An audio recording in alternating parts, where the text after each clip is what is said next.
देखिए, देश भर में जो दंगे हो रहे हैं और समाज को बांटने का काम हो रहा है, अलगाववादी ताकतें के रूप में काम करना, यहाँ तक कि कुछ आतंकवादी घटनाओं में भी शामिल होने का प्रमाण पीएफआई के माध्यम से जो घटनाएं हो रही है वो इन्वॉल्व रही है।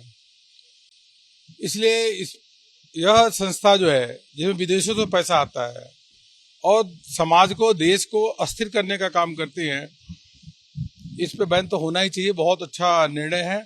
हमने राजस्थान में भी देखा था। राजस्थान में भी जिस प्रकार से कई जिलों में, करौली में, जोधपुर में, कई जिलों में, उदयपुर में, कई जिलों में वहां पे दंगा हुआ, उसी समय हम कहते हैं कि पीएफआई का उसमें हाथ है। सोची समझी षड्यंत्र के रूप में हाथ था। यहाँ तक कि जब यहाँ पे भी सरकार थी हमारी, इनकी सिद्धरमैया की सरकार थी, उस समय भी 23 से अधिक हिंदुओं की हत्या हुई थी, प्लान्ड वे में हत्या हुई थी। ये जरूरी है कि देश को एक रखने के लिए, अखंड रखने के लिए इस पे बैन होना चाहिए। जब कई राज्यों में इस प्रकार की घटनाएं घटी, राजस्थान से लेकर के हैदराबाद या इवन कर्नाटक में भी इस प्रकार से घटनाएं घटी, और जिसमें पूरा का पूरा लग रहा था कि ये षड्यंत्र करके एक राज्य में नहीं, कई स्टेट्स में यह प्रॉब्लम देश को तोड़ने का काम कर रहे हैं और हिंसा फैला रहे हैं। तो उसकी जांच होनी चाहिए थी। उसकी जब कई राज्यों का मामला आ जाता है तो एनआईए ही जांच करती है आतंकवादी घटनाओं का। इसलिए हम इस कदम का स्वागत करते हैं।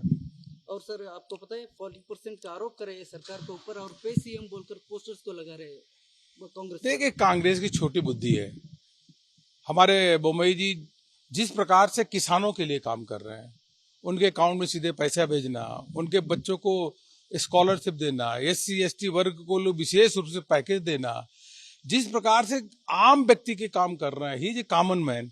और इस प्रकार से बात करना, कांग्रेस का आरोप लगाना, कमीशन की बात करना और एक स्तर से नीचे गिर के करना, ये मैं कहता हूं कि यह कॉमन मैन का अपमान है। और कॉमन मैन का अपमान है, कर्नाटक का अपमान है। और कर्नाटक की जनता, कर्नाटक के कॉमन मैन जो है, इस कॉमन मुख्यमंत्री, जो कॉमन मैन मुख्यमंत्री है, उस पे जो इन्होंने आरोप लगा, कभी माफ नहीं करेंगे। This is the insult of common man, because our CM is a common man.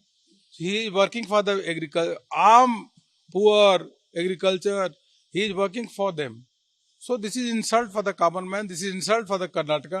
The kind they are doing the publicity, definitely the Karnataka people and the poor and farmer, they will definitely give the right response, and the Congress will be wiped out in the Karnataka in the next election. Vistara news, निखर जनपರ.